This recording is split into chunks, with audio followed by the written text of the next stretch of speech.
topic. We're going to talk about unity. The reason we're going to talk about unity is because, as I was coming up with what I'm going to speak about this morning over the past month or so, I see and hear a lot of division. It's a lot of divisive conversations taking place through social media, in person, over a range of topics from politics to religion to relationships, just a whole lot of messages all over the place on one side and the other, and some of it is amongst ourselves. And I think that with all that being said, sometimes we need to hear an uplifting message about unity and about what God has given us and taught us to do. Amen. You see, because ultimately God's unity surpasses all those things. Amen. When we go through this lesson, I want us to just fully understand the beauty of God's unity and the reward that comes with it. To see that when we work together as one people, how far we can get. Amen. You see, if you didn't know, a lot of times, before I even get to the message, people talk about the Bible, and they talk about, the Bible was used by people who made other people slaves. They say the Bible and Christianity were forced on the people, particularly Africans, before they were brought over to America in the transatlantic slave trade. It's a lot of talk about how the Bible was used to, I would say, during the Crusades and during different times, to oppress other people. But if you read the entire Bible, you see a story constantly of people overcoming oppression. That's what's actually in the Word. And the only way that was possible was, of course, with the help of God, but also when people were unified. Amen. And today we're going to go all the way back to Genesis chapter 35 to show examples of people being unified and what they can do together. Amen. When they, instead of standing apart. Amen. Now, we all know that the Bible is filled also with historical stories, and sometimes because of these stories, people look at them as childish. Okay, people see these stories from Genesis and they say, I learned and heard about them when I was a child. I may have heard some of them from my grandmother, but they don't relate it, and we don't relate it sometimes to real life. But I can tell you that everything that took place in Genesis is taking place today too. It's all about how we choose to use this knowledge. And when you use correct knowledge, it's called using wisdom. Amen. And I encourage us all to use wisdom, because we can have all the knowledge in the world, but if we don't use this knowledge, then we're lacking wisdom. Amen. Because wisdom is acting upon that knowledge. Amen. Now, if we turn our Bibles to the scripture text that was read, and I thank you, brother, for reading, Brother Bill, for reading the scripture, Genesis 35, 1 through 4. There we find a story about Jacob.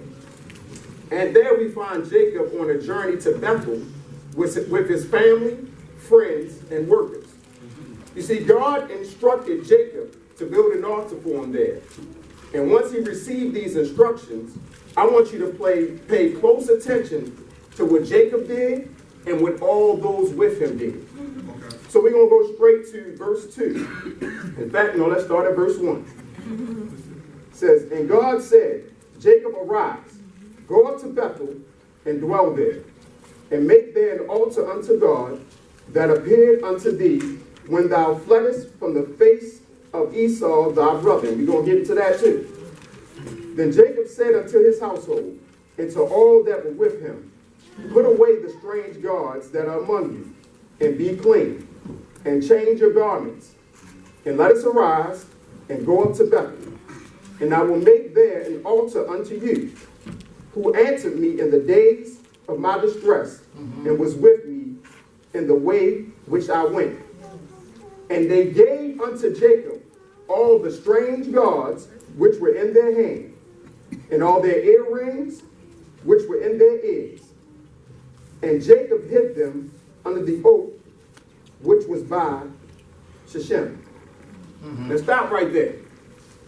What you should take from that right there is that, okay, we know, if you know anything about Jacob, Jacob was a man of God, came from a very important lineage.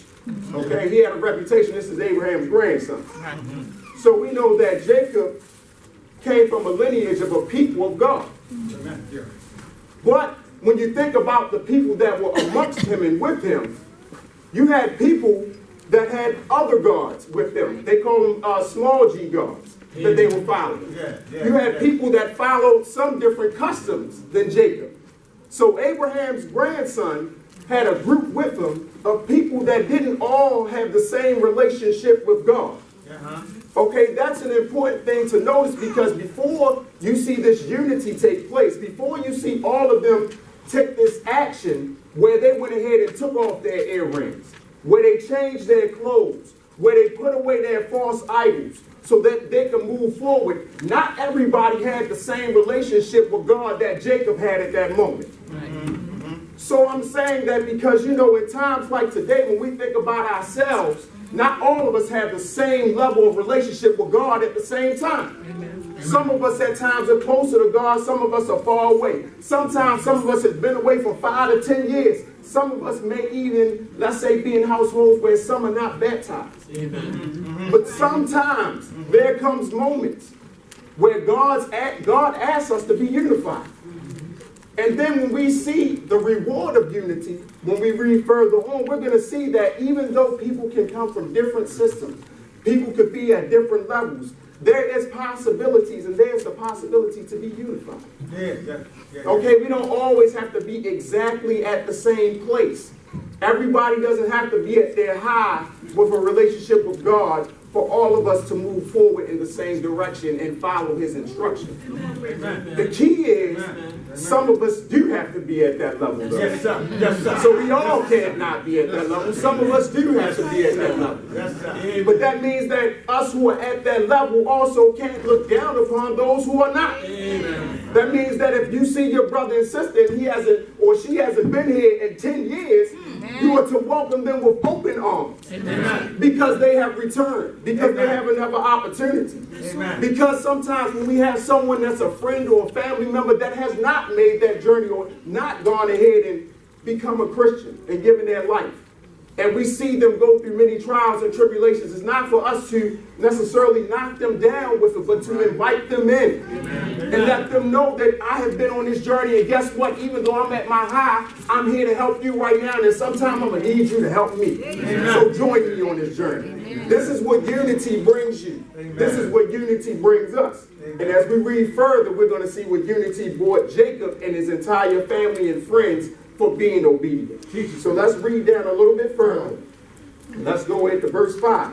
It says, and they journeyed, and the terror of God was upon the cities that were round about them, and they did not pursue after the sons of Jacob. So first thing that happened, okay, because Jacob was going through basically enemy territory, or where he wasn't very welcome because of some past discrepancies and things he's done, which we're going to get into.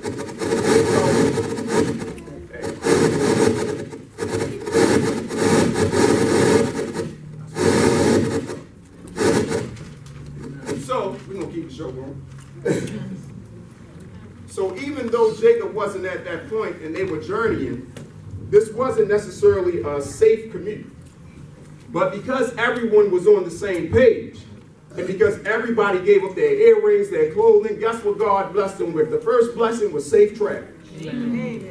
Because, see, it only takes one person. How often, let me ask you, how often do you put a group together and you have a plan to do something, but there's always one person that got to go the opposite way. They got to do things their own way. We say we all going to get somewhere at 10 o'clock. Somebody got to show up at 10:20. We all say we're going to bring certain foods to the family gathering, and somebody got to go ahead and cook what somebody else cooked and then cook their own thing too. You know, I'm not saying that was a problem, but I'm saying you diverted from the plan. You know, it breaks unity. And what I'm saying is that it is amazing when you see that all these people who, again, were not on the same level, still were in unity before moving forward, and how instantly they were blessed. Some of them not even knowing how blessed they were. Many may not have known that as soon as they left, they had the possibility of being attacked. Some of them were just going along and doing what was right, but God had blessed them for their unity at that moment, and you'll see how he continually does so. In verse 6, it says, so Jacob came to Luz, which was in the land of Canaan, that is Bethel, he and all the people that were with him. And he built there an altar and called the place that's a Bethel, because there God appeared unto him when he fled from the face of his brother. Now, if we go further on, and I'm not going to go through all the scriptures, but what you'll see is eventually what happens with Jacob is, by going through what God told him to do, he was given a promise that was promised to his father and his grandfather through saying that his people would multiply the earth. He would basically receive riches, you know, which we could pretty much equate that to billions today. And we see that ultimately his people were going to flourish because of that obedience. Because all of them came together at that moment. And this was something that wasn't going to just, you know, be a reward for the moment. This was a reward for generations and generations and generations. Amen. See, what happens is sometimes when we're focused on the big picture, we don't focus on ourselves. You know, when we can think about my actions, while I may not see the reward today, we can see that generations from now, my grandkids and my great-grandchildren are going to see that benefit. Amen. Similar to our sister Bowles, who when she decided to give her life to Christ, now she has grandkids that are in the body, that are following that same path. In the same way that happened to many of you. Because see, when you set a precedent, that doesn't mean that you know exactly what's going to happen. There was no guarantee that your next generation is going to do this and the next generation is going to do that. But sometimes we just got to follow God. And then watch what happens. Watch him work. Get out the way and watch him work. This is what happens. Now, if we go back a little bit further, okay? In the first verse, we saw that Jacob, it was mentioned that Jacob had fled his brother Esau. So even if we're talking about Jacob, we all know that Jacob wasn't squeaky clean either. Amen? Amen. Amen. Because, see, when you had this moment of unity, keep in mind that other things had happened before to show them examples of unity too. See, this just didn't happen out of nowhere where everybody just came on the same accord from one event. No. There was displays of unity before that. All we got to do is go back just a little bit further to chapter 32. If you'll turn with me to chapter 32, and we're going to start at verse 4 through 5. Okay. And if you could, Jermaine, if you could start reading that at verse 4 for me. Genesis 32, verse 4. And he commanded them, and I'm reading from the New King James Version. And he commanded them, saying, speak thus to my lord Esau. Thus your servant Jacob said, I have dwelt with Laban and stayed there until now. I have oxen, donkeys, flocks, and male and female servants. And I have sent to tell my lord that I may find favor in your sight. 46.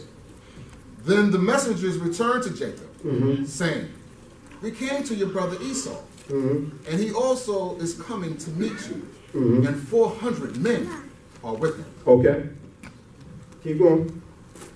So Jacob was greatly afraid and distressed, and he divided the people that were with him, and the flocks, and herds, and camels, into two companies. And he said, if Esau comes to the one company and attacks it, then the other company which is left will escape. Stop right there. So, let me give you a little backstory behind this. So, Jacob was Esau's little brother, okay?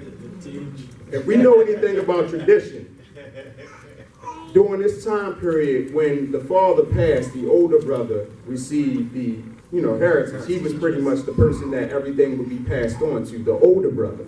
This was a great honor as an older brother to get that, and to receive that.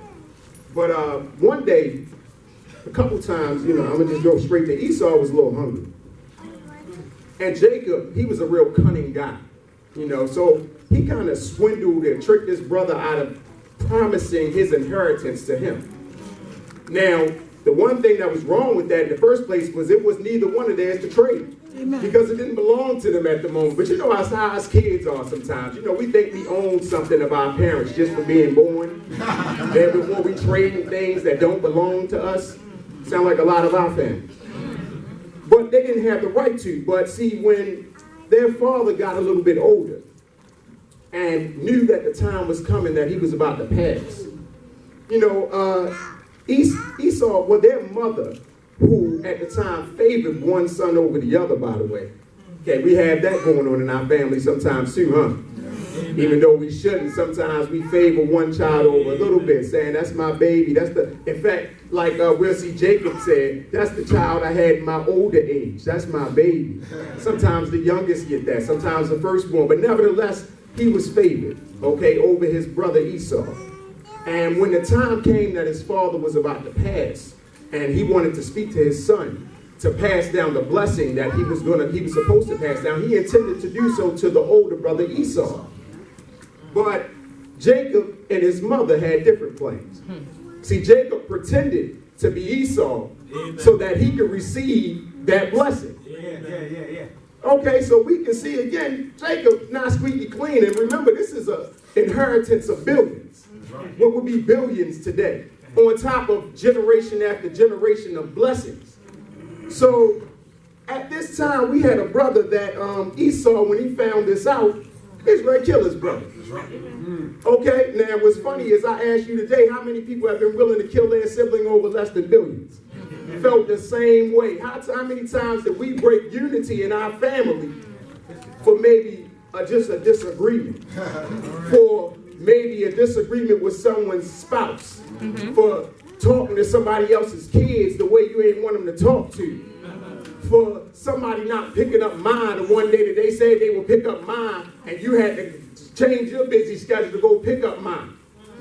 You know, how many of these little things have caused division? And in this situation, we're talking about billions. We're talking about a heritage that was passed on from Abraham. We're talking about a relationship and something that came directly from God that was being taken from you while you were away by your own brother. Y'all came from the same mother. That's a problem. That's a problem.